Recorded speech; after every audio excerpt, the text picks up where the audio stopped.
Sir నాకు చాలా ఆకలి వేస్తుంది. నిన్న నుండి ఏం తినలేదు సార్. ఏమైనా పని ఉంటే చెప్తారా? ఆకలి అంటున్నావు, నిన్న నుంచి ఏం తినలేదు అంటున్నావు. పని ఎలా చేయగల బాబు?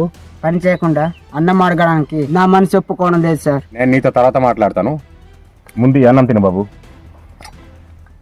బాబు అసలు నువ్వెవరు, ఎందుకు వచ్చావు, పని ఎందుకు అడుగుతున్నావు? సార్ మా నాన్న తాగుడికి బానిసైపోయి ఇంటిలో ఉన్న అన్ని వస్తువులు అమ్మేశాడు. మా అమ్మ రోజు కూలికి వెళ్లి తీసుకొచ్చిన డబ్బులు కూడా లాక్కొని తాగేస్తాడు. ఇవ్వకపోతే కొడతాడు సార్. మా నాన్న బాధలు తట్టుకోలేక ఆత్మహత్య చేసుకున్నారు సార్. నాకు ఏం చేయాలో అర్థం కావట్లేదు సార్. నీ వయసు ఎంత బాబు? 17 సంవత్సరాలు సార్. చూడు బాబు, నీకు అభ్యంతరం లేకపోతే నేను నీకు ఒక సలహా ఇస్తాను. చెప్పండి సార్. నాకు తెలిసిన ఒక స్కూల్ ఉంది, అక్కడ ఎవరు లేని పిల్లలకు 3 పూటలు భోజనం పెట్టి చక్కగా చదివిస్తారు. నీకు ఓకే అయితే నిన్ను అక్కడ జాయిన్ చేపిస్తా. చదువుకుంటాను సార్. చదువు అంటే నాకు చాలా ఇష్టం సార్. మద్యం మత్తులో యాక్సిడెంట్ లో చనిపోయి కుటుంబాలను అనాథాలు చేస్తున్న వారు కొందరైతే అదే మద్యానికి బానిసయ్యి తమ బ్రతికుండగానే పిల్లలను అనాథాలు చేయకండి. మా కంటెంట్ నచ్చితే మీ సపోర్ట్ గా జస్ట్ ఒక లైక్ చేయండి.